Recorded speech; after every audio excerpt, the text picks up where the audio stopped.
March is Women's History Month, and we're getting new data on the discrimination that women face in the workforce in the U.S. So joining us this morning to talk about pay equity and female representation at work is Tamla Oates-Forney, the Chief Executive Officer of Linkage, a Society for Human Resource Management company. Good morning, Tamla. Thanks so much for joining us. Morning. Thank you for having me. Of course. Okay, so while massive strides have been made for women in the workplace, there are still discrepancies. How wide is the gap in terms of representation and pay? So let's talk about pay first. CERM just recently released a study where it shows that women earn 82.7% to the dollar of what men earn. So while we've made progress up from 62.3% in 1979, we still haven't closed the gap, but progress has been made. And I'm very optimistic about the progress we will continue to make. One, because we're still focusing on creating equal pay for equal work. So it's still very much a focus because we haven't arrived yet. And then secondly, and most importantly, we are now becoming more transparent around pay. It used to be more taboo to share what you make and what companies pay for positions, and now it's becoming more evident than it's ever been before. Companies are advertising their compensation on job postings and things of that nature. So not only are they doing that, but candidates have access to this information so they know what the position pays before they even entertain the opportunity of joining the company. So that creates access to this information, creates the ability to advocate for yourself and do so with information and fact versus anecdotes and feelings. And so I'm optimistic about that. The second thing that gives me optimism is the fact that companies continue to recognize that while progress has been made, there's still more work to be done. And in order to continue to make progress, it's important for them to focus on what do they pay for the position agnostic of the individual. So if they look at the position in the context of their organization and the value that it brings and price that position based on market data and based on contributions to their organization, then irrespective of who's in the role, they should be getting that compensation. And I think the more companies do that, again, focusing on the position and not the person, and the more access to the data that candidates have, the better equipped we are to ensure that we have equal pay for equal work. And what is Linkage doing to accelerate action and to help women advance their careers? So one of the things that we're doing, and I think this is one of the most important things, is really partnering with companies to really understand what's their overarching business strategy and how can talent within their organization work to enable that.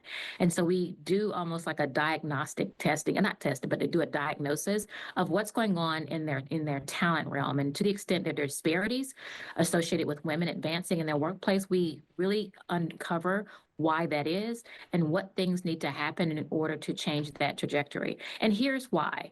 Women make up 47% of the workforce.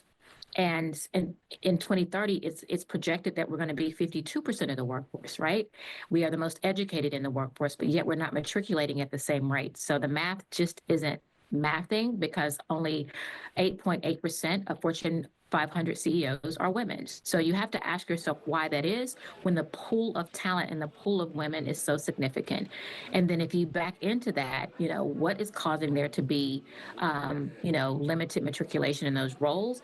And then you evaluate what things you can do in order to address that. So really doing kind of an assessment of where you are and where you want to be and what the opportunities are.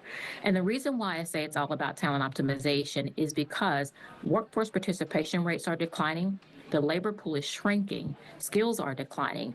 And so that's going to create a talent scarcity. And when you have a scarcity, you want to focus on maximizing the output and input of every single person that you have available within your organization. And if women are a significant part of that, they have to be a part of the equation. And it's not at the exclusion of men. It's just to make sure that companies are able to maximize the contributions of every single person in their organization. And because there are discrepancies, we got to solve for the why. And the focus on women will not be at the exclusion of men. Exactly. Yeah. Tuesday, March 25th is Equal Pay Day. So what would you encourage women and men to do on that day?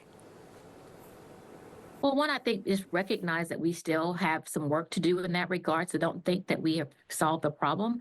So, and then make sure, again, that you call it out when you see things that are happening that are not driving for equal pay. And again, because I said that now access to information is helping to alleviate some of those inequities, that's going to be a huge game changer for that. And the access to data is a powerful thing, both for companies because they're able to price the jobs based on what the market demands, and for the individual. So recognizing that we have not arrived yet and that we need to continue to, pay equal pay for equal work, and until such time we reach parity. So we still have some more work to do.